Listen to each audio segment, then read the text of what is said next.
Turning now to the decision by the Supreme Court to invalidate most of President Trump's tariffs and how it could impact the president's economic agenda. The president says he has other options and yesterday announced global tariffs of 15%.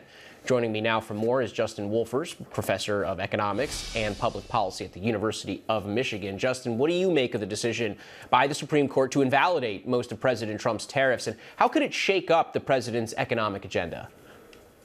I think it's a good decision. It makes a lot of sense. To be crystal clear, and I think the most important thing to emphasize is nothing the Supreme Court said invalidates tariffs. Nothing says you can't tariff.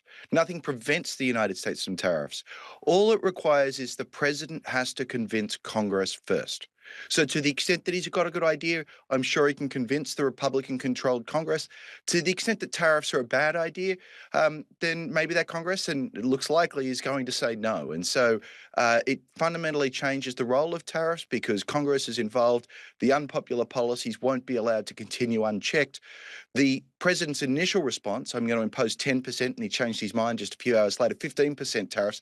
Those are tariffs that will run out in 150 days. The president simply doesn't have the power that he hoped he had. Yeah, let's talk about that for a second. So the president says he has those other options and yesterday announced global tariffs of 15%. How would that impact trade deals the U.S. has already signed? Look, here's the funny secret. We basically don't have any trade deals. Look, I know that there was a lot of reporting that we did have them, and what would happen is the president would throw a tantrum, a world leader would fly in, they'd meet for a while. The world leader, in almost every case, understood that what the president needed was positive headlines. The world leader usually understood that the president has breaks agreements as quickly as he makes them.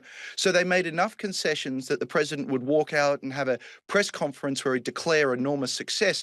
But the reality is, and here's the challenge to the viewers at home, you can't find serious signatures on serious agreements. Basically, nothing happened.